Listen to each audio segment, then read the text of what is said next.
News. Cyber నేరగాళ్లు government వెబ్సైట్లను కూడా వదలడం లేదు. తెలంగాణ హైకోర్టు వెబ్సైట్ ని హ్యాక్ చేశారు. దీంతో డీజీపీకి ఫిర్యాదు చేశారు Telangana high court registrar. Gaming site లోకి వెళ్తుందంటూ ఫిర్యాదు చేశారు. హైదరాబాద్ సైబర్ క్రైమ్ పిఎస్ లో పలు సెక్షన్ల కింద కేసు నమోదు చేశారు. ఇటు సైట్ ను రీస్టోర్ చేసిన ఎన్ఐసి అధికారులు విదేశీ గేమింగ్ యాప్లపై అనుమానం వ్యక్తం చేస్తున్నారు. ఆర్డర్ కాపీలు డౌన్లోడ్ చేస్తుంటే ఆన్లైన్ బెట్టింగ్ సైట్ ఓపెన్ అవుతోందని ఫిర్యాదులో పేర్కొన్నారు.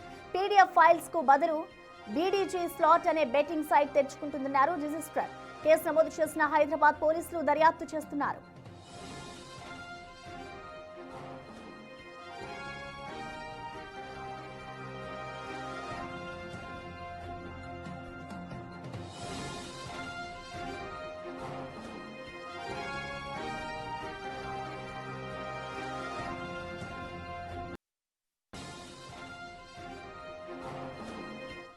తెలంగాణ హైకోర్టు వెబ్సైట్ హ్యాక్ కి సంబంధించిన కంప్లీట్ డీటెయిల్స్ ని మా ప్రతినిధి విజయ్ లైవ్ ద్వారా అందిస్తారు. విజయ్.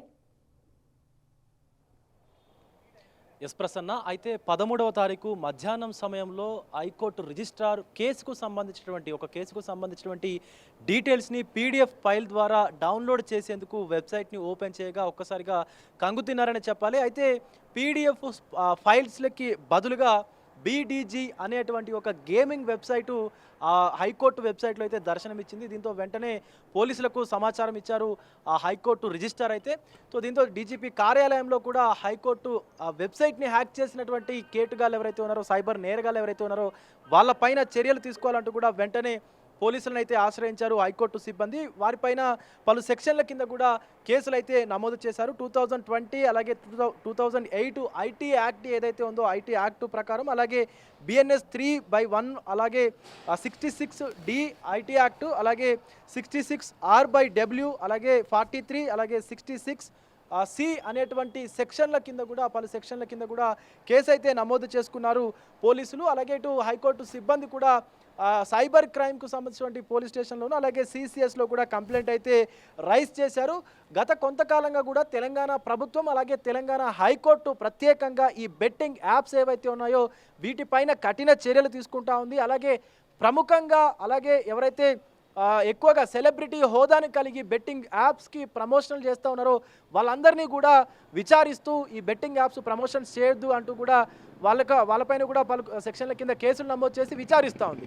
సో అలాంటి తరుణంలో అలాంటి సమయంలో ఏకంగా హైకోర్టు వెబ్సైట్ని హ్యాక్ చేసి కేటుగాళ్ళు ఈ బీడీజీ అనేటువంటి స్లాట్ అనేటువంటి ఒక గేమింగ్ ప్లాట్ఫామ్కు సంబంధించి, అది కూడా ఆన్లైన్ బెట్టింగ్కు సంబంధించినటువంటి ప్లాట్ఫామ్ వెబ్సైటు హ్యాక్ చేసి ఈ హైకోర్టు వెబ్సైట్ హ్యాక్ చేసి ఈ వెబ్సైట్ని వాళ్ళ వెబ్సైట్ని హైకోర్టు వెబ్సైట్లో ఉంచుతున్నటువంటి సందర్భం అయితే మనకు కనిపించింది. ఇది ఒక సవాల్గా తీసుకున్నారు సైబర్ క్రైమ్ పోలీసులు కావచ్చు, తెలంగాణకు సంబంధించినటువంటి క్రైమ్ స్టేషన్కు సంబంధించినటువంటి పోలీసులు కావచ్చు. ఎందుకంటే అసలు హైకోర్టు వెబ్సైట్ని హ్యాక్ చేయడం ఏంటి, దానికి బదులు ఆ హైకోర్టులో ఉండాల్సినటువంటి ఫైల్స్కి బదులు గేమింగ్ ప్లాట్ఫామ్, అది కూడా నిషేధించబడినటువంటి గేమింగ్ ప్లాట్ఫామ్ సంబంధించినటువంటి వెబ్సైట్ దాంట్లో దర్శనం ఇవ్వడం ఏంటి అని చెప్పేసి కూడా సీరియస్గా అయితే తీసుకున్నారు అటు పోలీసులు కూడా. ప్రసన్న, ముఖ్యంగా ఈ పని చేసినటువంటి వ్యక్తి ఎవరు, ఈ సైబర్ నేరానికి పాల్పడినటువంటి కేటుగాళ్ళు ఎవరు అనేటువంటి అన్వేషణలో కూడా ఇప్పటికే పోలీసులు అయితే పడ్డారని చెప్పాలి. దీనికి కేసు నమోదు చేసుకుని హైకోర్టు సిబ్బంది ఇచ్చినటువంటి రిజిస్ట్రార్ ఇచ్చినటువంటి ఫిర్యాదు ఆధారంగా కేసు నమోదు చేసుకున్నటువంటి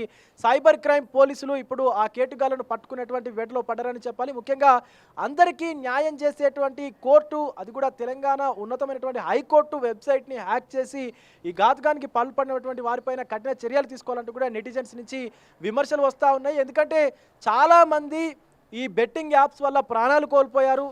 చాలామంది సెలబ్రిటీస్ కాసుల కోసం కక్కుర్తిపడి, కేవలం డబ్బుల కోసం కక్కుర్తిపడి ఈ బెట్టింగ్ యాప్స్ ప్రమోషన్స్ కూడా చేస్తూ ఉన్నారు. సో వాళ్ళందరిపైన కూడా కఠిన చర్యలు తీసుకోవాలంటూ కూడా అనేక మంది ప్రజలు, వారి కుటుంబంలో వ్యక్తులను కోల్పోయినటువంటి ప్రజలు కూడా హైకోర్టుకు మొరపెట్టుకున్నటువంటి పరిస్థితి ఉంది, పోలీసులకు మొరపెట్టుకున్నటువంటి పరిస్థితి ఉంది. కానీ ఇప్పుడు ఈ బెట్టింగ్ యాప్స్ కేటుగాళ్ళు ఏకంగా హైకోర్టు వెబ్సైట్ని హ్యాక్ చేసి వారి వద్ద ఉన్నటువంటి గేమింగ్ ప్లాట్ఫామ్ ఆ వెబ్సైట్ని హైకోర్టు వెబ్సైట్లో అయితే అప్లోడ్ చేశారు. ఇది విదేశాల నుంచి ఆపరేట్ అవుతున్నట్టుగా కూడా కొంత అనుమానం అయితే పోలీసులు వ్యక్తపరుస్తూ ఉన్నారు. సో ఇది ఖచ్చితంగా ఈ కొద్ది రోజుల్లోనే దీనికి పాల్పడినటువంటి నేరానికి పాల్పడినటువంటి వారిపైన కఠిన చర్యలు తీసుకుంటామంటూ కూడా సైబర్ క్రైమ్ పోలీసులు అయితే చెప్తున్నారు. ప్రసన్న. అయితే విజయ్ ఇప్పటికే చూసుకుంటే ఒకవైపు సైబర్ క్రైమ్కి సంబంధించి పోలీసులు అరికట్టడానికి చూస్తూ ఉన్నా కూడా ఈ విధంగా ఆ, ప- అంటే గవర్నమెంట్కి సంబంధించిన ఫైల్స్ని హ్యాక్ చేస్తున్నారంటే అసలు నెక్స్ట్ ఎటువంటి స్టెప్ తీసుకోబోతున్నారనుకోవచ్చు. దీనిపై ప్రధానంగా సైబర్ క్రైమ్ పోలీసులు ఎలాంటి దృష్టి సారిస్తున్నారనుకోవచ్చు. ఎస్, ప్రతి చోట కూడా ఏదో ఒక మూలన తెలంగాణ అంతటా దేశం అంతటా కూడా ఏదో ఒక మూలన మనం సైబర్ క్రైమ్ గురించి ప్రతిరోజు వింటూనే ఉంటాం. సో అది బ్యాంక్లో డబ్బులు కోల్పోవడం కావచ్చు, లేదా ఏదో ఏపీకే ఫైల్స్ యాప్స్ని డౌన్లోడ్ చేయడం వల్ల మొబైల్లో డబ్బులు లూటీ చేయడం కావచ్చు, ఇలాంటివన్నీ కూడా సాధారణంగా వింటూ ఉంటాం. కానీ ఇక్కడ ఆశ్చర్యకరమైనటువంటి విషయం ఏంటంటే ఏకంగా హైకోర్టుకు సంబంధించినటువంటి వెబ్సైట్ని హ్యాక్ చేసి అది ఆ ఫైర్ వాల్ని క్రాక్ చేయడం అనేది కూడా చాలా ఇబ్బందికరమైనటువంటి పరిస్థితి ఉంటుంది. అంత స్ట్రాంగ్ పాస్వర్డ్స్ ఉంటాయి, అలాగే ఫైర్ వాల్ అనేది చాలా స్ట్రాంగ్గా ఉంటుంది. ఎందుకంటే గవర్నమెంట్కు సంబంధించినటువంటి వెబ్సైట్ కాబట్టి ప్రతిదీ కూడా చాలా స్ట్రాంగ్గా ఉంటుంది. సో అలా స్ట్రాంగ్గా ఉన్నటువంటి వెబ్సైట్నే వీళ్ళు హ్యాక్ చేశారంటే ఈ ముఠా అంతా ఎక్కడుంది? ప్రధానంగా విదేశాల నుంచి ఇదంతా కూడా ఆపరేట్ చేస్తున్నట్టుగా సైబర్ క్రైమ్ పోలీసులు అయితే అనుమానాలు వ్యక్తం చేస్తూ ఉన్నారు. సో ఖచ్చితంగా వీళ్ళపైన కఠిన చర్యలు తీసుకునేలాగా కూడా అటు ప్రభుత్వం నుంచి ప్రజల నుంచి కూడా ఫిర్యాదులు అయితే వెల్లువెత్తుతూ ఉన్నాయి. ఈ నేరానికి పాల్పడినటువంటి హైకోర్టు వెబ్సైట్నే హ్యాక్ చేసి ఏకంగా తమ గేమింగ్ ప్లాట్ఫామ్ సంబంధించినటువంటి వెబ్సైట్ని ఆ హైకోర్టు వెబ్సైట్లో ఉంచినటువంటి వాళ్ళపైన కఠిన చర్యలు తీసుకుంటామంటూ కూడా సైబర్ క్రైమ్ పోలీసులు చెప్తా ఉన్నారు. మరొక పక్క ఏ విధమైనటువంటి ఏపీకే ఫైల్స్ కావచ్చు, అలాగే మీకు తెలియనటువంటి యాప్స్ కావచ్చు, ఎవరు చెప్పినా కూడా మీ మొబైల్లో ఇన్స్టాల్ చేసుకోకూడదు, మీ సిస్టమ్స్లో ఇన్స్టాల్ చేసుకోకూడదు అంటూ కూడా సైబర్ క్రైమ్ పోలీసులు అయితే హెచ్చరికలు జారీ చేస్తూ ఉన్నారు. Prasanna. Right, thank you Vijay.